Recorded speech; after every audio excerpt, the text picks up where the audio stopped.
O que um sentimento não correspondido pode causar numa pessoa que se sente poderosa, impune e inalcançável? Bom, provavelmente coisas muito ruins. Pois é, eu vou te contar agora a história de uma mulher que causou grandes tragédias na vida de outras pessoas por não ter o seu sentimento de posse correspondido.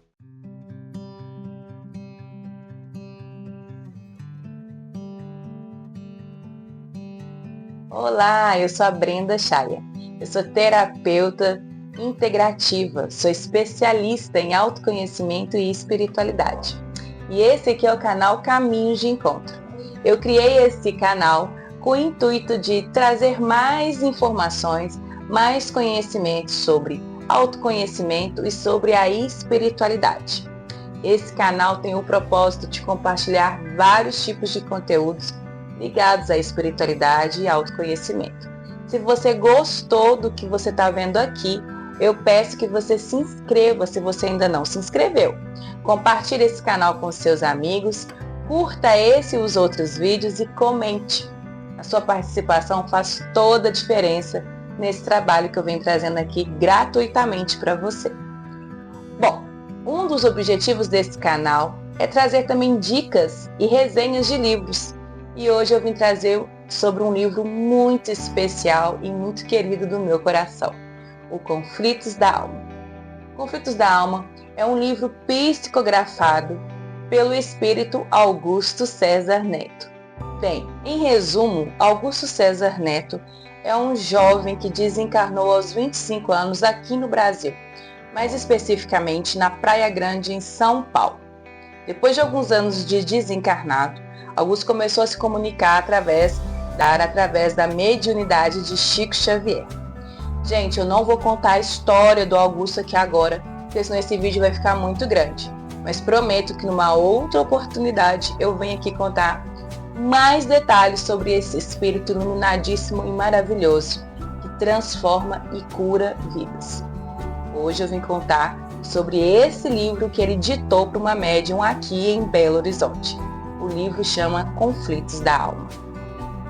Conflitos da Alma é uma história psicografada pela última Crivellari Belloni, uma médium aqui de Belo Horizonte, através do espírito Augusto César Neto. O que conta essa história? Bom, a gente tem uma história, a gente tem um romance trágico que ocorre no século XIX, lá em Moscou, na Rússia.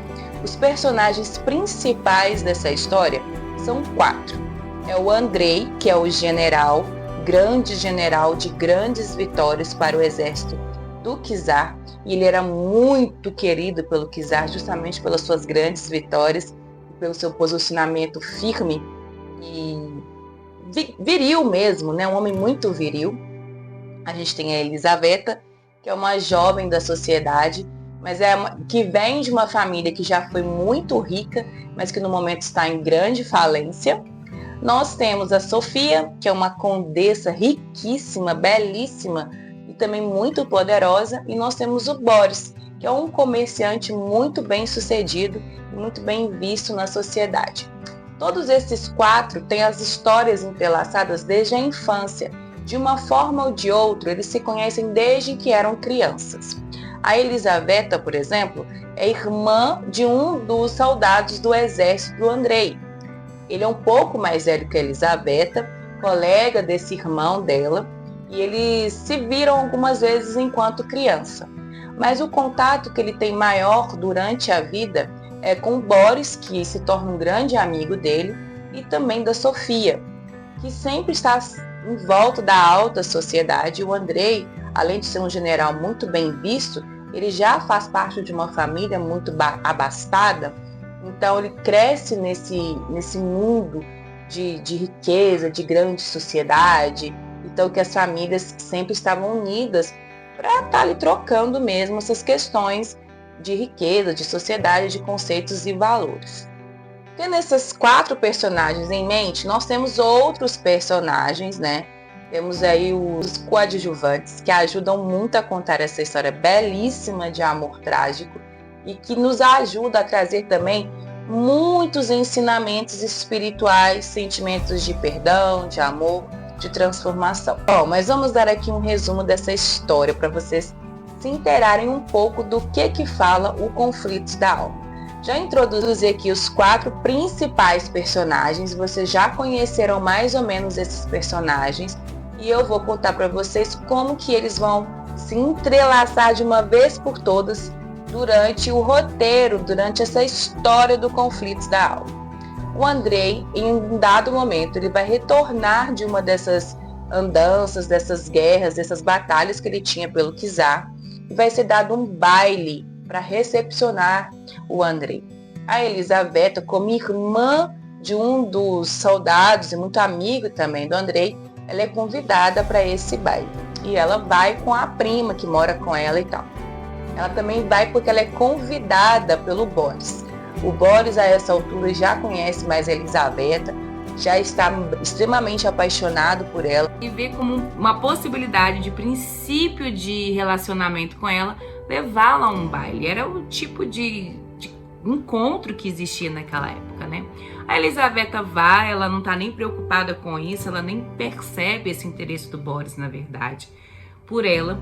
E durante o baile, num determinado momento, os olhares de Andrei e Elisaveta se encontram. E, gente, sabe aquelas cenas de novela que quando o casal principal se encontra e parece que tudo para, fica em câmera lenta no entorno, parece que existe só os dois ali? Pois é, lendo o livro vocês têm essa sensação, que o mundo parou naquele momento para que Elisaveta visse Andrei, que Andrei visse Elisaveta. É muito romântico e é muito lindo, porque na verdade, realmente, é um reencontro de almas que se amam há milênios. Augusto deixa claro no decorrer do livro que o Andrei, que é o próprio Augusto, tá, gente? Uma reencarnação de Augusto lá na Rússia, e Elisaveta são almas que nós falamos assim, de uma forma simplória, afins, almas gêmeas.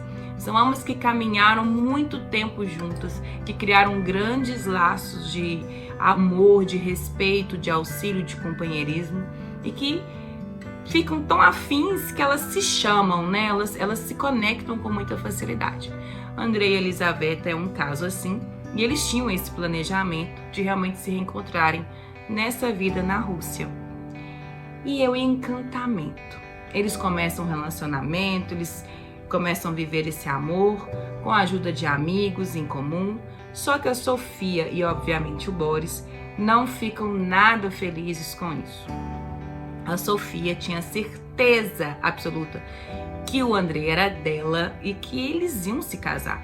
Que aquele relacionamento com a Elisaveta não podia ser real, não teria como continuar. E, gente, a Sofia ela vai armar tanta coisa, igualzinho essas vilãs de novela das 8, e vai conseguir separar o nosso casal protagonista. Chega um ponto que a Elisaveta se convence que não pode ficar com o Andrei e vai até para o interior da Rússia, dá um tempo para respirar, para ficar longe dele e das notícias dele. Andrei fica muito chateado, muito triste com isso. Enquanto os dois estão lá chorando as pitangas, a dona Sofia está espalhando o convite de casamento pela sociedade russa. Ela tem certeza que vai casar com Andrei, monta todo um casamento, festa, celebração e praticamente convoca ele. Ele deixa claro para ela que ele não vai se casar com ela, mas ela não quer nem saber. E ela faz tudo, faz vestido de noiva, faz o que acontece, faz e acontece, e aí chega o dia do casamento. O Andrei vai até a abadia, né, aquelas igrejas gigantes, né, católicas, e aí chega lá no altar, o padre fala, aquela coisa toda, e na hora do sim, ele simplesmente diz: não vou me casar com você, Sofia.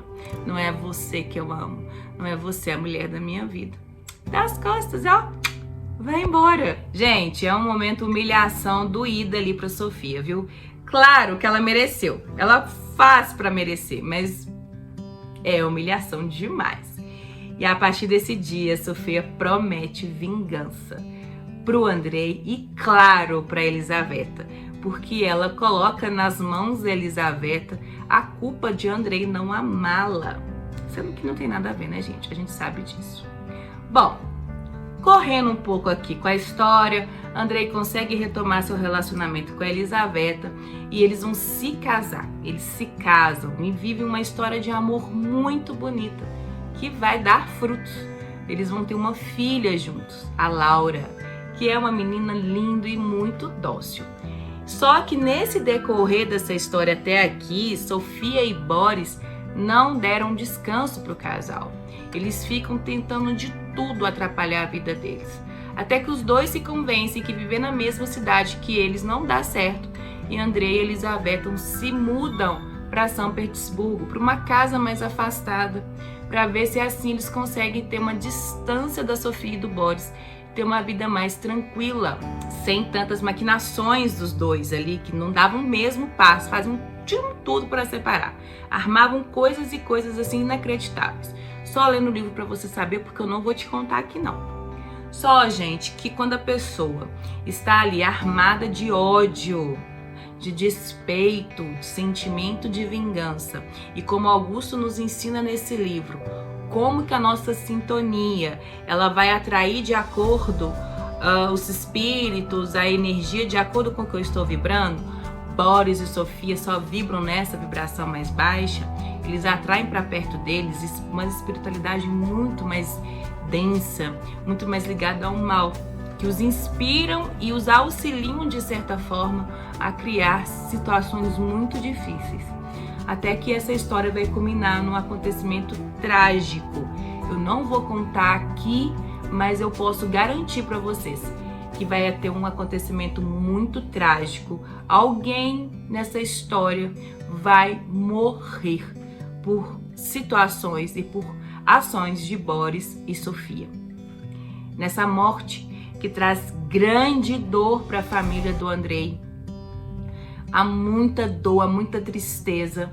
Até a própria Sofia, em determinado momento, fica mexida com o que ela acabou de realizar, mas não se arrepende. Ela acha que é justo a dor que ela está causando pela dor que foi causada nela.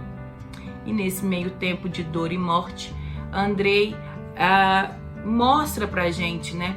Andrei, que é o Augusto, mostra pra gente o poder do perdão, porque depois de um tempo ele consegue perdoar a Sofia pela grande perda que ele sofreu. Ele perdoa a Sofia, ele perdoa Boris. É através dessa perda que naquele momento da história que já está acontecendo os movimentos do Allan Kardec lá na França, ele consegue ter contato com o espiritismo pela primeira vez. Então ele consegue um consolo através do espiritismo. Ele consegue ter contato com essa pessoa que ele perdeu por causa das maquinações de Sofia e Boris. E aí a história vai nos ensinando muitas coisas. É um roteiro que te segura. Você está sentado lendo e quando você vê, já acabou o livro, já amanheceu o dia, já anoiteceu e você ficou lá lendo. Porque além de ser uma história intrigante, muito bonita, tem uma riqueza de ensinamentos. Augusto usa de uma linguagem muito simples, pois o objetivo dele é que qualquer pessoa possa ler esse livro e compreender o que está sendo dito. E ele entrelaça a história que aconteceu com ensinamentos que ele pode trazer com os exemplos que a história dá. Então, gente, é um estudo. Conflitos da Alma é um romance, mas que é um estudo sobre espiritualidade, é um estudo sobre autoconhecimento, é um estudo sobre o poder dos sentimentos, o poder da vibração, o poder que o seu pensamento tem sobre a sua vida, o como que o nosso pensar vai atrair o bem ou o mal pra gente. É um livro belíssimo que vale muito a pena ser lido. Se você gostou do que eu falei aqui e quer ler o Conflitos da Alma, me manda aqui no comentário que você tem desejo, que eu vou te contar como conseguir esse livro. Ele não está disponível online, você precisa de adquirir o livro físico e para isso existe um caminho que eu vou te explicar se você vir e comentar aqui para mim, tá bom? Pessoal, esse foi o vídeo de hoje. Eu espero que vocês tenham gostado. Conflitos da Alma é um livro que merece muito ser visto, revisto lido, visitado e revisitado. Eu já li ele diversas vezes e pretendo lê-lo de novo em breve. E é uma leitura que eu muito indico para você, principalmente, que está começando a ter contato com espiritualidade, com espiritismo mais especificamente. Leia Conflitos da Alma. Ele vai te esclarecer muitas coisas. Eu agradeço a você que esteve comigo até aqui. Convido para você comentar, compartilhar e se inscrever nesse canal. Se você ficou com dúvidas sobre alguma coisa, se você quer entender melhor essa história, por favor, não deixe de comentar. Você pode me seguir também no Instagram, @BrendaEncantada. Lá eu falo de espiritualidade, de autoconhecimento todos os dias.